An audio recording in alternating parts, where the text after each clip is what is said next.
नमस्कार दोस्तों, आज हम भगवान बुद्ध से जानेंगे जीवन का असली दुख।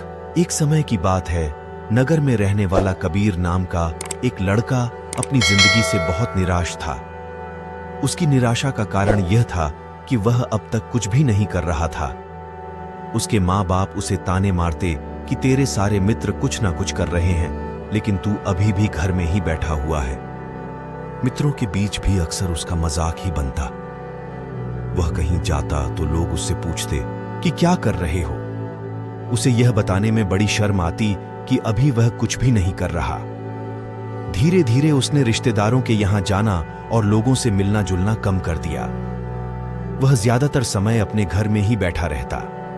वो अकेले में रोता, भगवान को कोसता और अपनी किस्मत को दोष देता। अब उसे अपनी जिंदगी बोझ लगने लगी थी।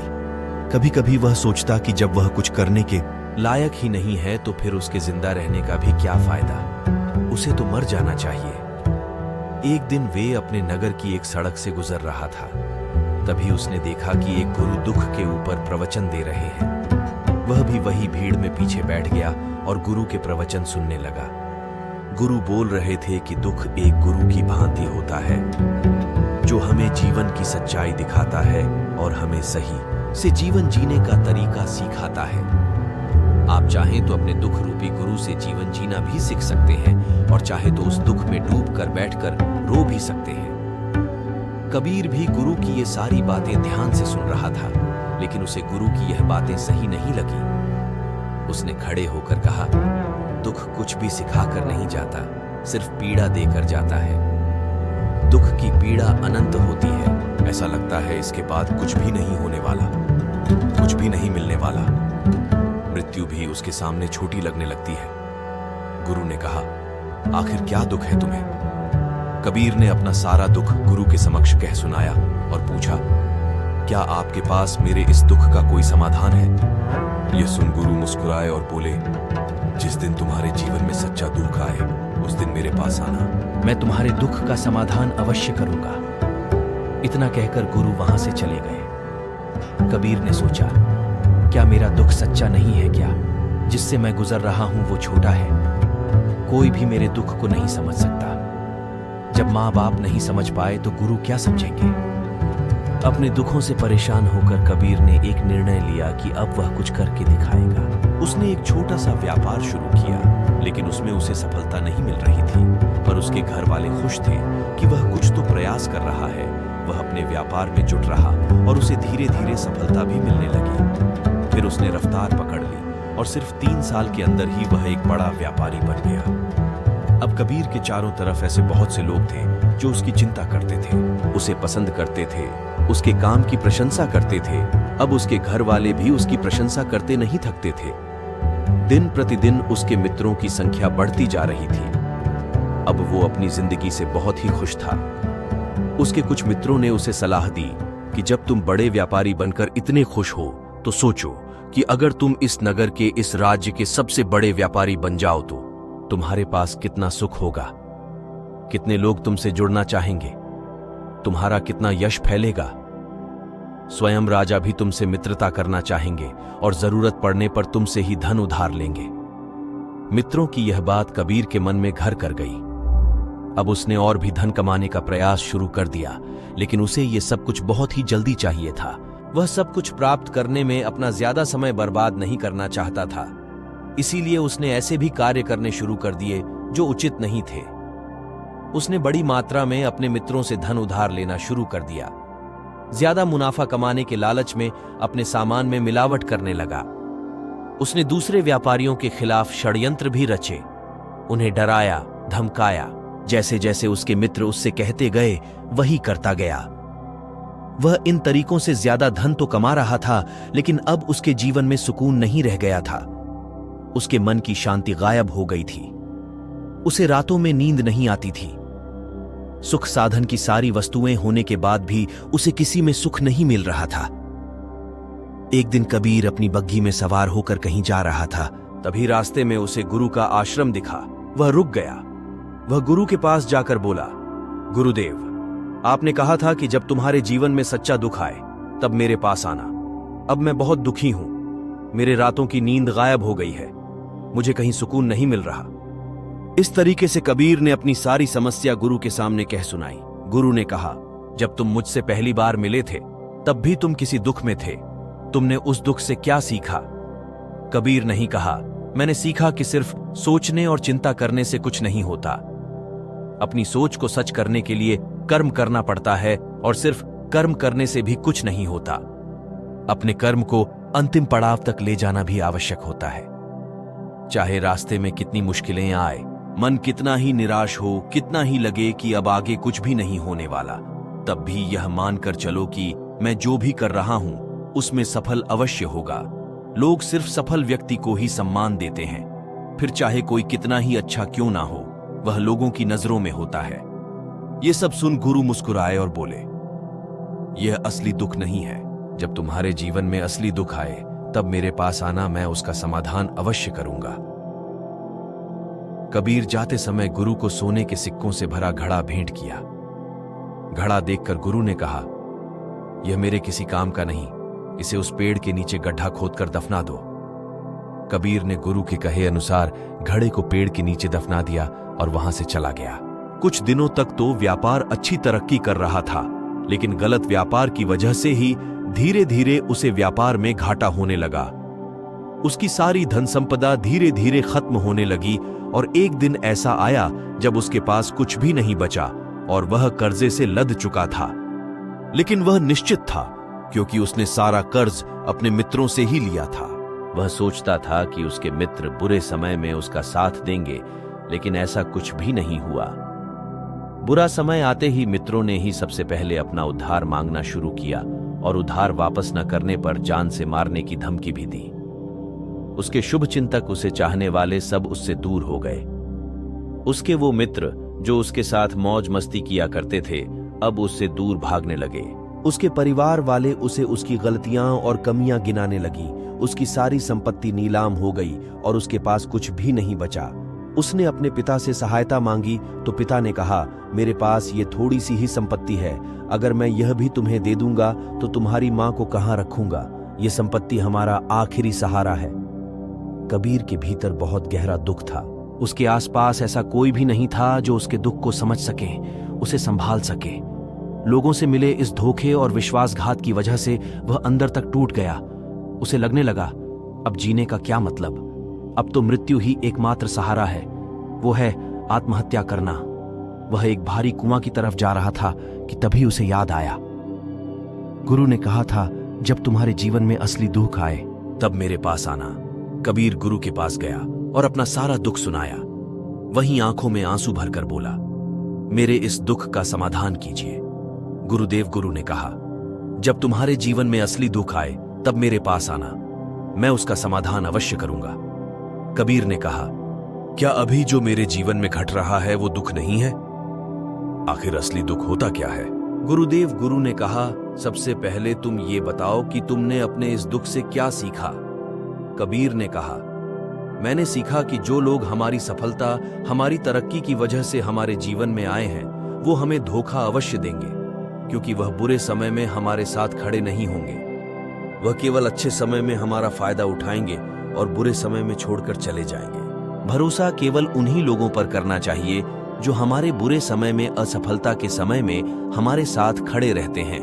लेकिन ऐसे लोग बहुत ही कम होते हैं, पर जिसके पास होते हैं उन्हें उनकी कद्र करनी चाहिए, उनका अपमान नहीं करना चाहिए। मैंने यह भी सीखा कि कभी किसी के खिलाफ षड्यंत्र नहीं रचना चाहिए, ईमानदारी और धैर्य के साथ अपना काम करना चाहिए और कभी लालच नहीं करनी चाहिए। अपना सारा दुख और अनुभव बताने के बाद कबीर आंखों में आंसू भरकर गुरु के सामने बैठा रहा। थोड़ी देर बाद गुरु उठे और उस पेड़ के नीचे गड्ढा खोदकर वह घड़ा बाहर निकाला जो सोने के सिक्कों से भरा हुआ था और उसे कबीर को दे दिया और कहा, जब तुम्हारे जीवन में असली दुख आए तब मेरे पास आना। कबीर ने गुरु को धन्यवाद दिया और उन्हें प्रणाम करके वहां से चला गया। उसने उस ढंग से एक छोटा व्यापार शुरू किया। अब वह एक छोटा व्यापारी बनकर भी खुश था। उसने पूरी लगन और ईमानदारी से व्यापार किया। देखते ही देखते वह अपने नगर का फिर एक बड़ा व्यापारी बन गया। उसका जीवन खुशियों और सुविधाओं से भर गया। लेकिन कोई कितना भी अच्छा हो, कितना भी अच्छा काम करें, दान करें, पुण्य करें, लोगों की मदद करें, लेकिन जीवन में दुख तो आता ही है। तो कबीर के जीवन में भी दुख आया। उसके माता पिता की मृत्यु के रूप में वो दोनों एक ही दिन मृत्यु को प्राप्त हो गए। कबीर अपने माता पिता से बहुत प्रेम करता था, इसलिए उसे उनकी मृत्यु से बहुत गहरा आघात पहुंचा। वह उन दोनों के पार्थिव शरीर को शमशान घाट ले गया, जहां उनकी अंतिम क्रिया की गई। वहां उसने अपने माता पिता के शरीर को जलते हुए देखा तो उसका मन बेचैन हो गया। उसके अंदर बहुत से प्रश्न उठने लगे हैं। घर वापस आया तो उसने अपने माता पिता के घर और संपत्ति को देखा, जिसके लिए उसके पिता हमेशा लड़ते रहते थे। आज वह लावारिस पड़ी है। आज उसकी देखरेख करने वाले, उसके लिए लड़ने वाले इस दुनिया से चले गए। उसके पिता ने जो भी कमाया था, जो भी बनाया था, वो सब यहीं रह गया था। एक दिन पहले तक किसी से भी अपनी संपत्ति के लिए लड़ जाने वाले उसके पिताजी आज खुद इस दुनिया से अलविदा हो गए थे। उसका मन इसी तरह के अनेक विचारों के भंवर में फंसा हुआ था। उसे अंदर से अकेलापन और डर महसूस हो रहा था। उसे कुछ खालीपन सा महसूस हो रहा था। उसे लग रहा था कुछ तो है जिससे वो समझ नहीं पा रहा, इसीलिए वो गुरु के पास गया। उसे देखते हुए गुरु ने कहा, क्या जीवन में कोई दुख है? कबीर ने कहा, वैसे तो जीवन में कोई दुख नहीं है गुरुदेव, सब सुख है, सब अच्छा चल रहा है। लेकिन आज मेरे माता पिता की मृत्यु हो गई। इस घटना से मेरा मन बहुत दुखी और बेचैन है। गुरु ने कहा, इसमें दुखी होने वाली कौन सी बात है? एक दिन तो सभी के प्रियजनों को मरना ही है। हमेशा जीवित ना तो कोई रहा है और ना ही कोई रहेगा। एक दिन तो तुम्हें भी मरना ही है। हो सकता है कल ही मर जाओ या आज भी मर सकते हो। कबीर ने कहा, ये आप क्या कह रहे हैं गुरुदेव कि मैं भी मर जाऊंगा, पर मैं तो अभी जवान हूं। गुरु ने कहा, इस भ्रम में तो सभी जी रहे हैं कि मृत्यु दूसरों को आती है, बूढ़ों को आती है, लेकिन बूढ़ों के सामने ही जवान मर जाते हैं, बच्चे मर जाते हैं। मृत्यु का किसी की उम्र से कोई संबंध नहीं है, ये तो सबको अपना बना लेती है।